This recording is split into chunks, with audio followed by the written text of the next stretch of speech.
दोस्तों, आप किसी भी अमीर व्यक्ति का नाम उठाकर देख लीजिए, चाहे वो धीरूभाई अंबानी हो, अडानी हो, सचिन तेंदुलकर या फिर कोई और।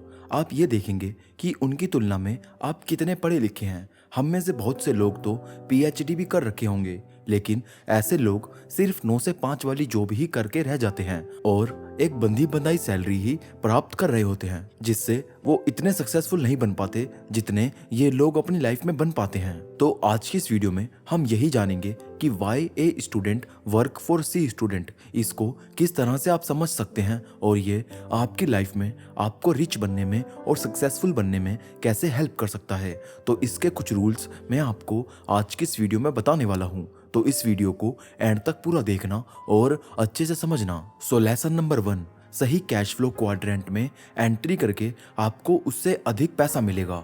दोस्तों, जैसा कि हम सब जानते हैं कि 4 तरह के कैश फ्लो क्वाड्रेंट होते हैं। अगर आप इनके बारे में नहीं जानते तो सबसे पहले आप रॉबर्ट कियोसाकी की किताब रिच डैड पुअर डैड और rich dad cash flow quadrant के बारे में पढ़ लें। लेकिन शॉर्ट में अगर बताया जाए तो कैश फ्लो क्वाड्रेंट 4 तरह के होते हैं: ESBI, employ, small business, big business और इन्वेस्टर। स्कूल में हमें जो शिक्षा मिलती है वह हमें केवल E और S क्वाड्रेंट में रहने के लिए तैयार करती है, लेकिन इन कैश फ्लो क्वाड्रेंट में रहने से आप गरीब बने रहते हैं और कभी आगे नहीं बढ़ पाते। इनसे आप कितना कमा सकते हैं इसकी एक सीमा है जो आपकी सोच को सीमित करती है। आपने देखा होगा कि जितने भी इंटेलिजेंट स्टूडेंट्स या जो ए ग्रेड वाले होते हैं वो बड़े होकर डॉक्टर या इंजीनियर आदि ही बनना चाहते हैं, क्योंकि उन्हें लगता है उन्हें बहुत ज़्यादा सैलरी मिलेगी और इससे वो अमीर बन जाएंगे। लेकिन ये सोच गलत है। उस सैलरी से वो लोग कभी अमीर नहीं बन सकते, बल्कि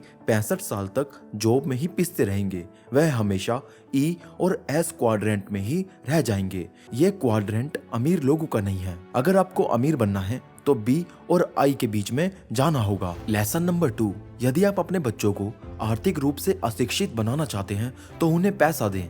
आपने देखा होगा कि अमीर लोगों के बच्चों को सब कुछ अपने पेरेंट्स से मिल जाता है, फिर चाहे वो महंगा फ़ोन हो, गाड़ी हो, ब्रांडेड कपड़े हो, लेकिन इस तरह से बच्चों में फाइनेंशियल समझ विकसित नहीं हो पाती। उन्हें पैसे की वैल्यू का पता नहीं चलता। ऐसे बच्चे आगे चलकर बुरी आदतों का शिकार हो जाते हैं और उनके बिजनेस भी डूब जाते हैं। इसके विपरीत गरीब या मिडिल क्लास के बच्चे जिन्होंने पैसों का अभाव देखा है वो बहुत बार अरबपति बन जाते हैं। इसका उदाहरण धीरूभाई अंबानी या अडानी जैसे लोग हैं, क्योंकि इनमें पैसों की समझ विकसित हो गई थी। अगर आपसे पूछा जाए कि आपको अचानक से 1 करोड़ रुपए मिल जाए तो आप क्या करोगे, तो बहुत से लोग बोलेंगे कि मैं उसे अपने लिए यूज करूंगा, अपनी फैमिली को दे दूंगा। कुछ लोग बोलेंगे कि मैं उससे गरीबों की मदद करूंगा, लेकिन ये उचित तरीका नहीं है। कोई समझदार व्यक्ति उस पैसे से एक बिजनेस लगाएगा। वो बिजनेस हमेशा पैसा कमाता रहेगा और उस बिजनेस की वजह से हजारों लोगों को जॉब मिलेगी और हजारों घर का चूल्हा जलेगा और उन्हीं पैसों से आप बहुत सारी चैरिटी भी कर सकते हैं। तो इसलिए आपके पास फाइनेंशियल एजुकेशन होना बहुत ज़रूरी है और यही बताता है हमारा लेसन नंबर 3 कि गरीब लोग फाइनेंशियल एडवाइस की तलाश करते हैं, जबकि अमीर फाइनेंशियल एजुकेशन लेते हैं और अपने बच्चों को भी ऐसा करना सिखाते हैं।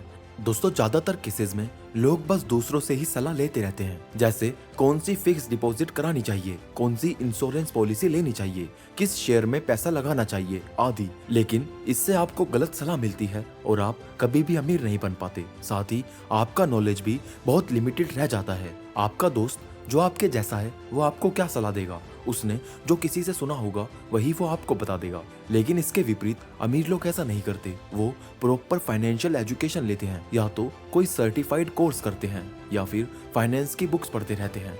आप भी ऐसा कर सकते हैं हमारे चैनल पर इससे जुड़ी वीडियोस देखकर या फिर और इंटरनेट पर इनसे जुड़ी बुक्स पढ़कर। इससे आपको बहुत कुछ सीखने को मिल सकता है और ये आपको लाइफ में बहुत काम भी आएगा। तो दोस्तों, मुझे उम्मीद है कि ये वीडियो आपको ज़रूर पसंद आई होगी। तो इस वीडियो को एक लाइक और शेयर करना बिल्कुल मत भूलना और चैनल को सब्सक्राइब करना भी। तो मैं मिलूंगा आप सबसे अगली वीडियो में। तब तक के लिए मोटिवेशनल मंत्रा साइनिंग ऑफ।